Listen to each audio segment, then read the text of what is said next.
Hey everyone, Nigel and Luke here, and welcome to Crime Zone. Wrongful conviction cases are incredibly frustrating for a number of reasons. First, and perhaps most obviously, they mean that an innocent person has been harmed. Despite the large settlements and mandatory payments that sometimes accompany that innocent person's release, it's clear no amount of money can make up for the time lost while wrongfully incarcerated. Next is the other dark reality that always accompanies wrongful conviction cases: the fact that a guilty person has been allowed to walk free. Even if the injustice of the conviction itself is overturned, there's no guarantee that investigators will track down the true perpetrator. The stakes are obviously most high when it comes to wrongful convictions for murder.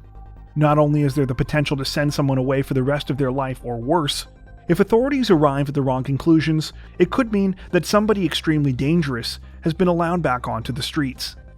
Today, we wanted to take a look at the worst-case scenario for this phenomenon: people who were wrongfully convicted for the crimes of serial killers. Before we get to our list, don't forget to subscribe to Crime Zone for more true crime content like this, making sure to hit the notification bell to stay up to date with our latest videos. With that out of the way, here are 5 people wrongfully convicted for the crimes of serial killers.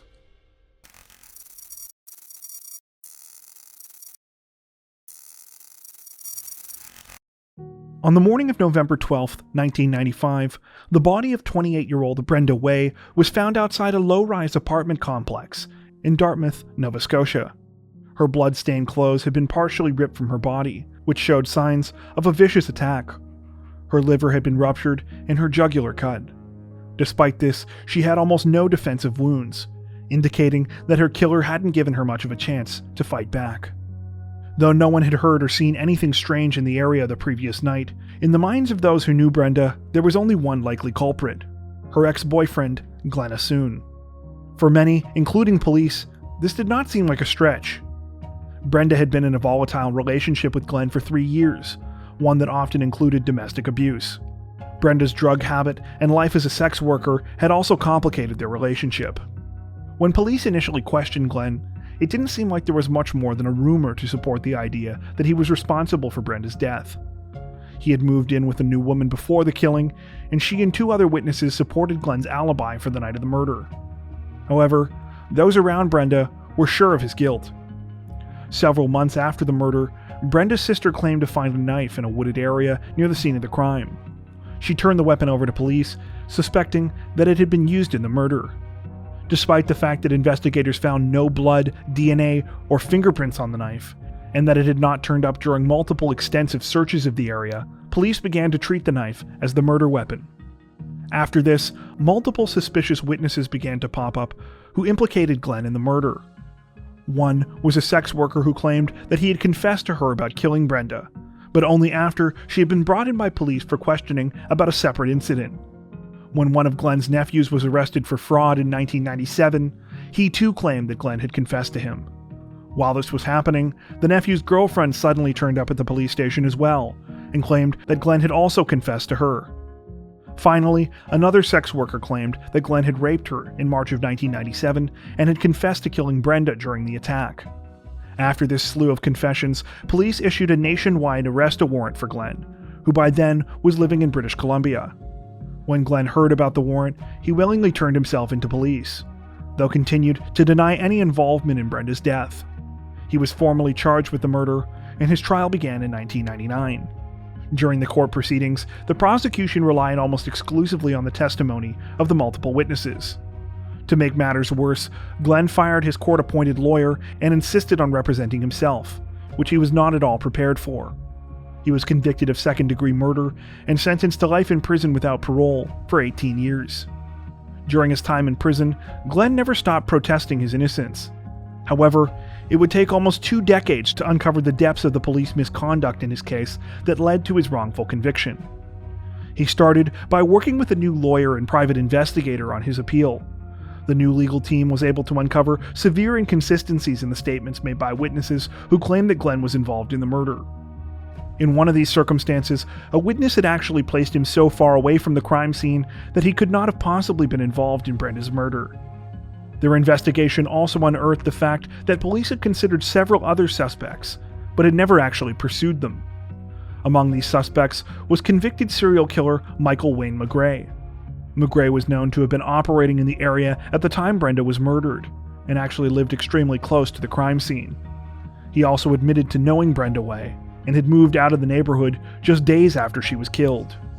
At the same time that Glenn's new legal team was re-examining his case, an RCMP officer named David Moore also happened to be investigating McGray's crimes.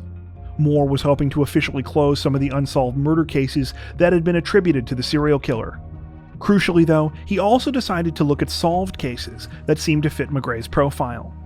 Random, vicious attacks that often targeted members of vulnerable segments of the population, like sex workers. The details fit the Brenda Way case perfectly. Though Moore attempted to bring the information to the attention of his superiors, he was either ignored or told that they couldn't do anything about it. Things escalated further in 2004 when Moore returned from a 2-week vacation to find that his office had been ransacked. Additionally, all of the evidence that he had found possibly exonerating Glenn had been destroyed. When Glenn's legal team asked police to disclose their information ahead of their 2006 appeal, they made no mention of Moore's investigation, nor that information had been destroyed. The failure to receive this potentially exculpatory evidence was one of the major reasons that Glenn lost his appeal.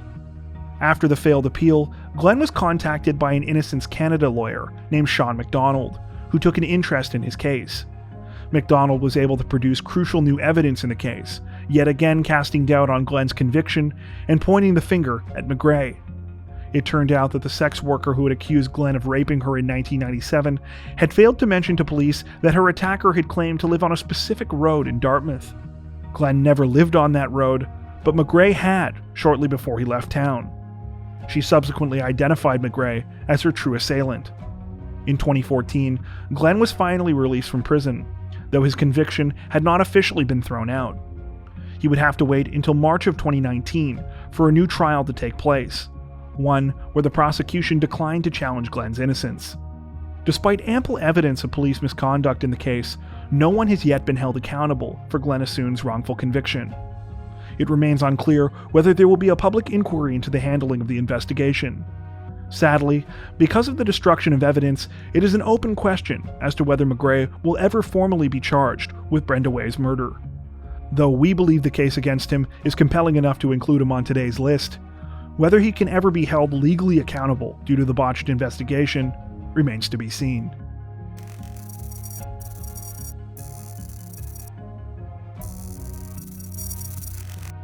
Though Julie Ray Harper didn't spend as many years behind bars as some of the other wrongfully convicted people on today's list, her nightmarish ordeal is nonetheless disturbing and deeply frustrating. In the early morning hours of October 13, 1997, Julie awoke to the terrifying screams of her 10-year-old son Joel in her home in Lawrenceville, Illinois. When she ran to the boy's room, she found him being brutally stabbed by an unknown intruder. Though Julie fought valiantly with the attacker, she was too late to save her son, who would die from his injuries. She struggled with the assailant even as he managed to flee the house and escape through the yard. However, police never believed Julie's story about the unknown intruder. From the very beginning of the investigation, it was clear that they thought she was responsible for her son's murder. Julie was indicted almost exactly 3 years later, and her trial began in February of 2002. The prosecution's case rested on circumstantial evidence. Julie admitted to being home during the time of the killing, which placed her at the scene of the crime. The murder weapon was a knife found from the kitchen of her home. The sheriff's deputy who was first to arrive on the scene said that he had seen no evidence of a struggle leading out to Julie's yard, and claimed that any intruder would have left tracks in the dew-covered grass that morning.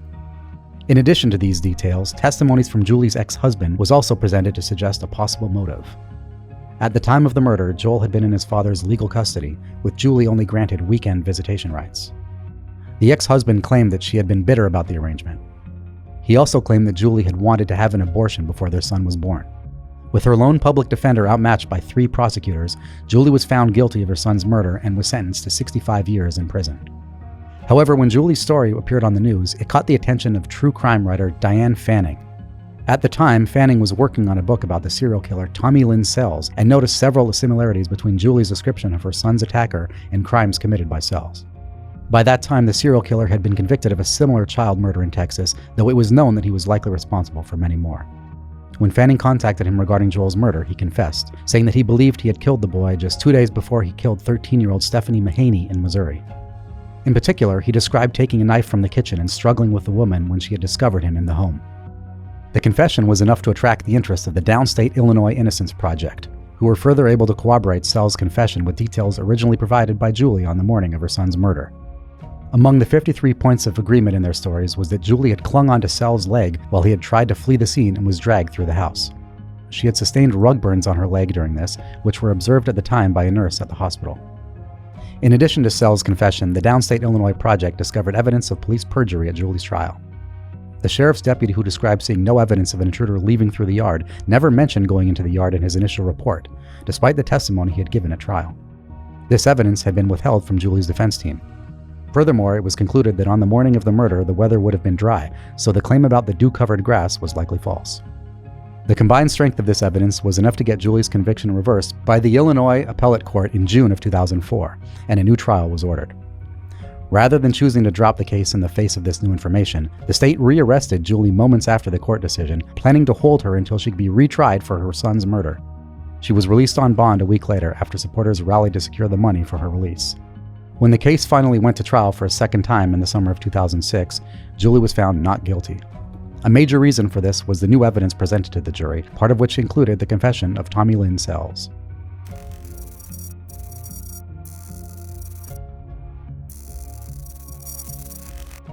On September 30th, 1979, Kevin Lee Green left his home in Tustin, California to get some fast food after an argument with his wife Diana. When he returned, he was horrified to discover that Diana had been the victim of a brutal rape and bludgeoning attack. To make matters worse, she was 9 months pregnant. Though she was rushed to the hospital, sadly, the baby could not be saved, and the fetus was declared stillborn later that night. The violent assault would leave Diana in a coma for a month, and with significant brain damage and amnesia thereafter. As her memory began to return, Diana pointed the finger at her husband. She was sure that Kevin had attacked her during their argument and was responsible for their baby's death. Despite eyewitness testimony that placed Kevin at the fast food stand where he had claimed to be at the time of the assault, he was arrested and charged with the crime. With no other corroborating evidence, prosecutors relied solely on Diana's testimony against her husband at trial. The strategy paid off, and Kevin was found guilty of second-degree murder of the unborn fetus, attempted murder, and assault with a deadly weapon. Throughout his incarceration, Kevin maintained his innocence. However, it would take 16 years for him to prove it. His vindication would ultimately come with the creation of an offender DNA database in California in the 1990s.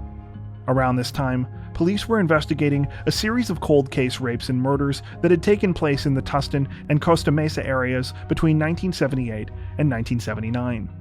The culprit had been nicknamed the Bedroom Basher, and was known for bludgeoning women using weapons like a 2x4 piece of lumber, a hammer, or a mallet.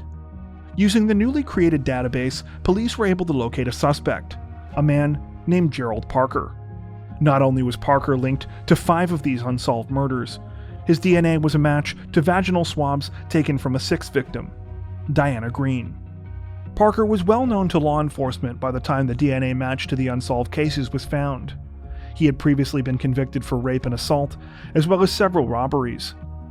When questioned about his connection to the unsolved cases, Parker admitted to the murders, as well as the assault on Diana Green. He was sentenced to death in 1997. Following Parker's confessions, Kevin was finally exonerated. In 1999, he was awarded $620,000 in compensation for his wrongful conviction. It is worth mentioning that even after these proceedings, Diana stuck to her claim that Kevin was partially responsible for their baby's death. Though she still had no recollection of Parker attacking her, she said that Kevin had assaulted her before leaving the house on that night in 1979, and that the second attack must have occurred afterwards. After Kevin's release from prison, she filed a wrongful death suit against him, which was eventually settled out of court.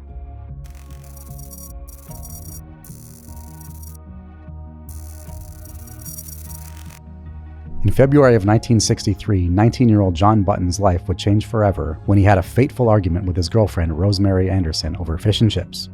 The teens from Perth, Western Australia, had spent an otherwise normal day together, hanging out at John's parents' place until the argument prompted Rosemary to angrily leave and start walking home. Though John followed her in his car and tried to get her to come back, she refused, and he eventually decided to pull over for a few minutes and let her calm down. When he continued up the road a short while later, he made a horrifying discovery. Rosemary was lying in the middle of the street, covered in blood and with a large gash on her forehead. She had been hit by a car. Though John quickly called for help, it was too late to save Rosemary. She would die several hours later in hospital. Meanwhile, police had immediately turned their attention toward John. Believing he must have been responsible for killing his girlfriend, they interrogated him for hours with no lawyer present. Though John initially stuck by his version of events, he changed his story once police resorted to violence. After being punched by the interrogating officers numerous times, he claimed that he had hit Rosemary with his car. After that, the case moved swiftly. With a confession in hand, authorities believed they had no reason to further investigate the incident. John was convicted of manslaughter later that year and sentenced to 10 years in prison. However, just a year into his sentence, John discovered that another person had confessed to Rosemary's murder, a man named Eric Edgar Cook. Cook was on death row for a string of murders he had committed in Perth between 1958 and 1963. During his reign of terror, he had been known as the Nightcaller or the Nedlands Monster. Cook had been arrested just a few months after Rosemary's murder. Based on Cook's confession, John attempted to appeal his case, but was unsuccessful. He would spend the next 4 years in jail before being granted parole. Even after he was released from prison, John's nightmare wasn't over. With the record of the horrible crime hanging over his head, he was ostracized by his community and found it difficult to gain employment. John's luck would finally begin to change when his brother Jim met a journalist named Estelle Blackburn. Convinced of John's innocence, she spent the next 6 years researching and writing a book about his case, as well as that of another man, Daryl Beamish. Like John, Daryl had been convicted for a murder that he believed had actually been committed by the Nightcaller. He had served 15 years in prison following the killing of chocolate heiress and socialite Jillian Brewer, who had been brutally attacked with an axe and a pair of scissors. Daryl claimed that his confession had also been given after intimidation and threats by police. The book that Blackburn eventually released, called Broken Lives, shed new evidence on both cases and was instrumental in getting John and Daryl's convictions overturned. In John's case, it was found that authorities had never disclosed to the public that the Nightcaller had been known to use hit-and-run attacks to kill some of his other victims. A re-examination of the evidence by vehicle crash experts also showed that John's car was likely not the one that had hit Rosemary Anderson. Instead, the vehicle that Cook was known to be driving at the time was consistent with the girl's injuries and also with the confession the serial killer had given. John Button was formally exonerated in 2002, followed by Daryl Beamish in 2005. Their cases remain two of the most infamous examples of wrongful conviction in the history of Australia.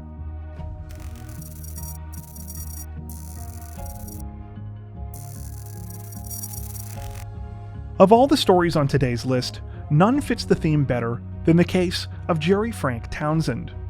Not only was Townsend wrongfully convicted for the murders of one serial killer, it is now believed that he took the fall for a second serial killer as well. Furthermore, in the effort to prove Townsend's innocence, it was discovered that another man on death row had also been wrongfully convicted for the work of one of these killers. In the summer of 1979, Jerry Frank Townsend was arrested for the rape of a pregnant woman in Miami. He was found a block away from where the incident had occurred, and witnesses identified him as the perpetrator. However, it was what happened after his arrest that would lead to him spending almost 22 years behind bars. As police soon discovered, Townsend suffered from severe intellectual disabilities and only possessed the mental capacity of an 8-year-old. Rather than taking his condition into account, investigators took advantage of it, questioning him until he began to confess to a series of murders. According to several sources, Townsend's confessions were an adaptive behavior common for someone with his mental capacities. He told the officers what they wanted to hear in order to please them. To improve their likelihood of a conviction, police took Townsend to various murder scenes and recorded his confessions. In all, Townsend would confess to 7 murders: the 1973 killings of Naomi Gamble and Barbara Brown, as well as 2 others in Broward County, the 1977 murder of Dorothy Gibson, and the 1979 murder of Wanda Verja in Miami-Dade County, as well as the murder of 13-year-old Sonia Marion. He would be convicted of all of these killings, except for Marion's, receiving 7 concurrent life sentences for the rape and the 6 murders. It wasn't until the year 2000 that new DNA evidence would start to unravel Townsend's false conviction. A sample taken from the shorts of Sonia Marion was tested and ended up pointing at an entirely different culprit, a man named Eddie Lee Mosley. Mosley had been convicted of numerous rapes and attempted rapes in Florida throughout the 1970s and 80s. He had also been a suspect in several murder cases, though for various reasons was able to avoid conviction until the evidence against him in 2 of these investigations was overwhelming. After his final arrest, he was found mentally unfit to stand trial and was remanded to a state psychiatric hospital. Though Townsend had never been convicted of Marion's murder, the finding cast significant doubt on the credibility of his confessions. Further testing of DNA evidence pointed to Mosley's involvement in at least 2 of the murders for which Townsend had been convicted, and the prosecution eventually asked for all of his convictions to be thrown out. This finally happened in the spring of 2001, and Townsend was released from prison. The examination of the new DNA evidence also ended up clearing the name of Frank Lee Smith, another man who had been convicted of a 1985 rape and murder that had actually been perpetrated by Mosley. Sadly, Smith died on death row before his conviction could be overturned. As for the other murder cases where Mosley wasn't implicated, it turns out that a second serial killer may have been involved. Just this month, in November of 2020, there was a major break in the Dorothy Gibson case when Samuel Little confessed to her murder. Little is believed to be America's most prolific serial killer ever to live, having claimed responsibility for more than 90 murders. Authorities are still investigating the Gibson case, but say they believe the information that Little gave them is credible. That brings us to the end of our list. Are there any other cases like this that you think we should know about? Tell us about them in the comments section below. As always, if you enjoyed our video, don't forget to like and subscribe to Crime Zone for more true crime content like this, making sure to hit the notification bell to stay up to date with our latest videos. Thank you for watching.